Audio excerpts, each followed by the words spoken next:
বগুড়া জেলা কারাগারে একই সেলে ছিলেন মৃত্যুদণ্ডপ্রাপ্ত আসামি নজরুল ইসলাম মজনু, আমির হোসেন, মোহাম্মদ জাকারিয়া ও ফরিদ শেখ। মঙ্গলবার রাতে সেলের ছাদ ফুটো করেন তারা।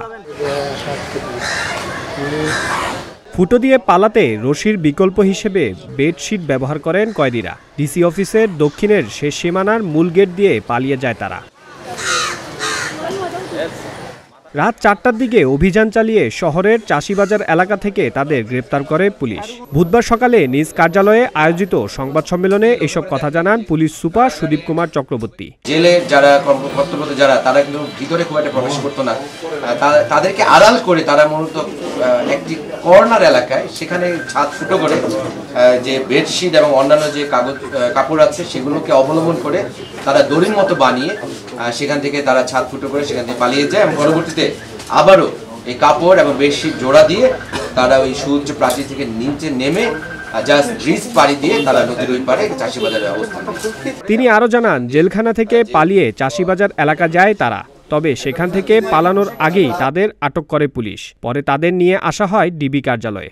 এই চারজন যারা পলাতক মৃত্যুদণ্ডপ্রাপ্ত কয়েদি তারা জেলখানার সংলগ্ন যে ব্রিজটি সেই ব্রিজ দিয়ে পাড়ি দিয়ে তারা জেলখানার নদীর ওই পারে ওখানে চাষিবাজার এলাকায় তারা অবস্থান নেয় এবং তাদের পরিকল্পনা ছিল সেখান থেকে পৃথকভাবে তারা বিভিন্ন জায়গায় চলে যাওয়া। কিন্তু আমাদের সদর ফাঁড়ির সাব ইন্সপেক্টর খোরশেদ তার নেতৃত্বে একটি দল তারা দ্রুততম সময়ে সেই জায়গায় তারা অবস্থান নেয় এবং তাদের এই চারজনকে কিন্তু সেখান থেকে তারা গ্রেপ্তার করতে পারে। পরবর্তীতে অফিসার ইনচার্জ সদর থানা সায়ান ওয়ালিউল্লাহ এবং তার নেতৃত্বে আরো কয়েকটি দল তারা সেখানে সেই জায়গায় কর্ডন করে এবং যে চারজন মৃত্যুদণ্ডপ্রাপ্ত কয়েদি তাদেরকে নিয়ন্ত্রণে নিয়ে আমাদের ডিবি কার্যালয়ে তাদেরকে নিয়ে আসে। জেলার সে তাদেরকে সেই চারজন মৃত্যুদণ্ডপ্রাপ্ত কয়েদি মর্মে শনাক্ত। পুলিশ সুপার আরো বলেন, যে সেলে 4 কয়েদি ছিল সেটি ব্রিটিশ আমলে তৈরি। অনেকদিন ধরে পরিকল্পনার পর পালিয়ে যায় তারা। এই খবরটি আমরা জানতে পারি রাত্রি আনুমানিক 3:55 এবং এই খবরটি জানার পরেই আমাদের অতিরিক্ত পুলিশ অপারেশনের অর্থ এবং অফিসার ইনচার্জ সদর থানা এবং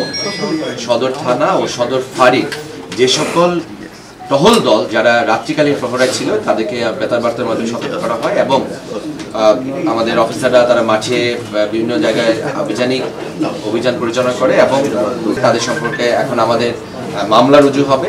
মামলা রুজু হওয়ার পরে তাদেরকে আমরা বিজ্ঞ আদালতে সুপর্দ করব এবং বিজ্ঞ আদালতে সুপর্দ করার পরে পরবর্তীতে তাদেরকে আবারও জেলখানায় হস্তান্তর করা হবে। এই ঘটনায় অতিরিক্ত জেলা ম্যাজিস্ট্রেটকে প্রধান করে 6 সদস্যের তদন্ত কমিটি গঠন করা হয়েছে। কমিটিতে রাখা হয়েছে পুলিশ, র্যাব, কারাগার সংশ্লিষ্ট কর্মকর্তাদের। ডেস্ক রিপোর্ট, প্রতিদিনের বাংলাদেশ।